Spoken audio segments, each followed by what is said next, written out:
The ACC has already announced that they fully expect that a complete 2021 football season will happen. The question is, what's next for the ACC and what's next for Notre Dame? Let's go.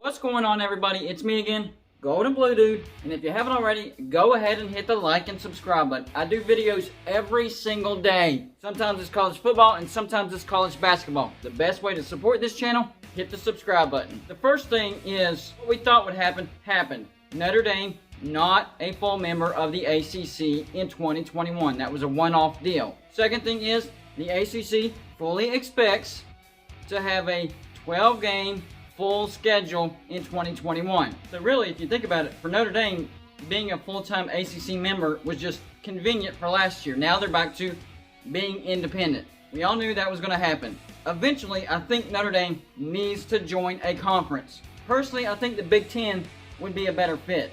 I actually think that the ACC will take a step forward without Notre Dame. So Notre Dame goes back to being a partial member of the ACC, and they have 5 ACC games, including at Florida State, at Virginia Tech, home against North Carolina, at Virginia, and then home against Georgia Tech. Besides those, they have 2 games against the Big Ten, 1 against Purdue, and then 1 against Wisconsin in Chicago. They have a game against Toledo out of the MAC. They have 2 games against the Pac-12, a home game against USC. Looking forward to that one. And then at Stanford to end the year. And then a game against Navy. As for the ACC, they have a very interesting start to the season. First of all, the big game, Clemson versus Georgia. That might be the biggest game, maybe the most important game of the regular season in 2021. Right now, I'm actually leaning towards Georgia because Georgia will have the best offense in the SEC. And Clemson, that'll be their first game. A lot of new faces, still figuring it out. After Georgia, I have Clemson winning out, getting to the playoffs. So before you get mad, I still have Clemson going to the playoffs. Then we have Miami, Alabama. I mean, maybe that could be good for a quarter and a half. Louisville versus Ole Miss. This is an underrated matchup. Ole Miss, explosive offense. I expect the Rebels to finish second in the SEC West, leapfrog Texas A&M. I think Louisville will be a much improved team. I'm looking forward to that game. Tennessee versus Pitt. I mean, Tennessee's in full rebuild mode. Pitt was up and down. I mean, it could end up being a good game, but probably going to be a sloppy, boring game. I mean, let's face it, Pitt is one of the teams in the matchup. That's usually not part of a recipe of a good, entertaining game. The end of the year, we get the ACC-SEC rivalries back. We get Clemson versus South Carolina. I mean, that's turned into a one-way affair. But this state, I live in the state of South Carolina.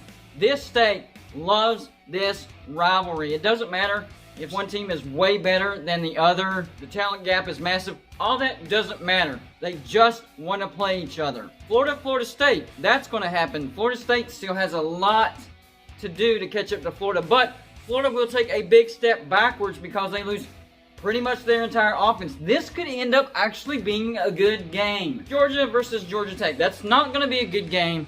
Georgia will probably win that by 4 or 5 touchdowns. It's going to get ugly. I promise you that. Georgia will score a lot of points this year. And Louisville versus Kentucky. I think that should be a really good game. Might be a little bit underrated. They might be playing for a bowl berth or a high standing in their conference. I think Kentucky could finish as high as 3rd, possibly 2nd, depending on Missouri in the SEC East. I also think Louisville will take a big step forward and probably finish 2nd in the ACC Atlantic, right behind Clemson, possibly the 3rd or 4th best team overall in the ACC, depending on how Miami does. On a side note, as a West Virginia fan, I really can't wait for 2022 when West Virginia gets to play Pitt again. The backyard brawl will be renewed for several years. I'm hoping they extend it to where West Virginia plays Pitt every year. That needs to happen. Both fan bases miss that.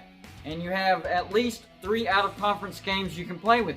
Just make it happen. And I think Pitt will be catching West Virginia at a bad time. Neil Brown will be in his 4th year. West Virginia has a big recruiting class coming. A lot of our guys are taking advantage of that free year that they got last year. So 2022 is when West Virginia will probably have their best team since head coach Neil Brown has took over at West Virginia. I do think it will be Clemson and North Carolina in the ACC Championship. The ACC could end up sending 2 teams to the playoffs again in back-to-back years because North Carolina has a chance to go undefeated. Their toughest game at Notre Dame. Notre Dame's going to take a big step back. North Carolina will have pretty much everybody coming back. 8 on offense, 10 on defense. They were good. They'll be better. North Carolina could end up in the ACC Championship undefeated, and if they lose to Clemson in a close game, Clemson gets in, and possibly North Carolina gets in, depending on what happens with everybody else. So to answer the question, what's next for the ACC? It looks like a lot of success without Notre Dame. That's all I got for you for this show. Like and subscribe if you haven't already, and I'll see you on my next show.